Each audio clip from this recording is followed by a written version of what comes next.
ZHANGJIAKOU, China. Shaun White was 45 minutes into an hour-plus long stretch of interviews with every major media outlet on Earth. At the base of the Olympic halfpipe, where he'd just finished fourth, he'd told the same stories, recited the same anecdotes, offered the same observations on his just concluded career. And finally, it just got to be too much. With a battery of cameras looming over him, White knelt on the snow.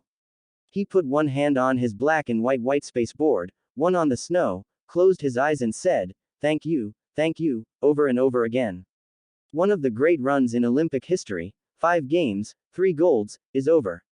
The greatest career in snowboarding is over. And Shaun White is okay with it, mostly.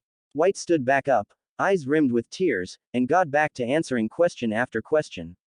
He told the tale of his first snowboard, his mother brought it to school when it arrived in the mail at his home, and his thoughts on finishing fourth. If I'd finished third, I would have wanted to finish second.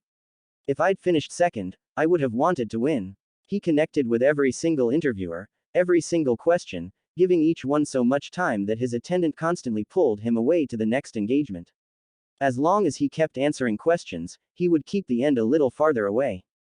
A lot of emotions are hitting me right now, he said.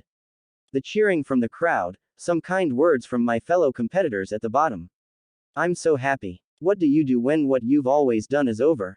White has been wrestling with this question for months now, ever since he made the decision in November to retire after these Olympics.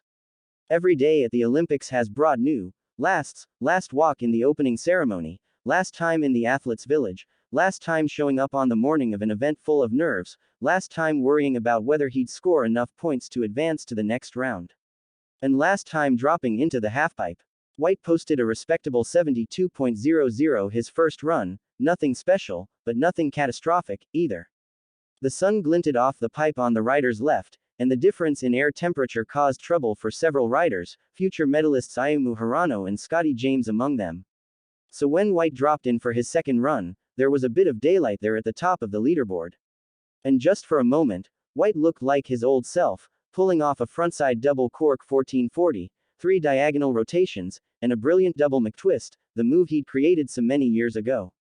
It was vintage, it was genuine, it was the high water mark of a legendary career, and in 2022, it wasn't quite enough to land him on the podium. On his final run, White had one last opportunity to ride his way onto the podium. He just had to do better than his best. On his second trick, a cab double cork 1440, he wasn't quite able to stick the landing, and slid onto his stomach. It was harsh to fall in that run and not just nail it and pop onto the podium there, he said.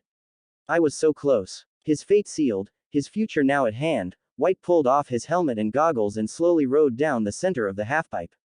There weren't many fans in attendance at Genting Snow Park, but those who showed up cheered him all the way down.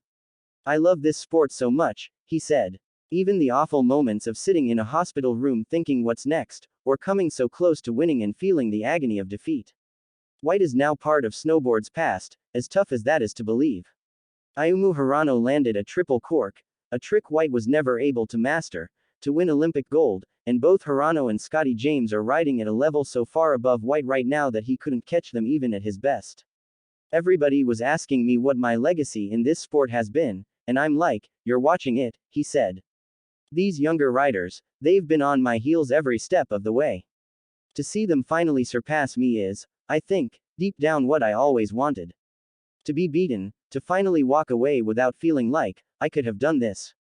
Time comes for every athlete, some before they turn 20, some, as in White's case, after they've been to 5 Olympics.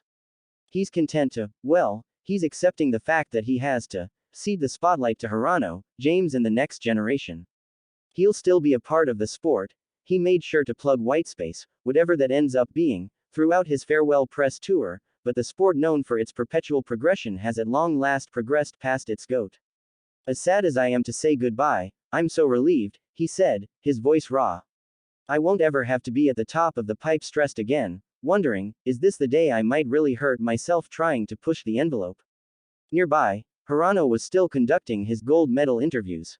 On the massive hill above him, freestyle skiers were practicing their slopestyle runs. The winter sports world was moving on without Shaun White. But it'll be a long time before anyone matches him.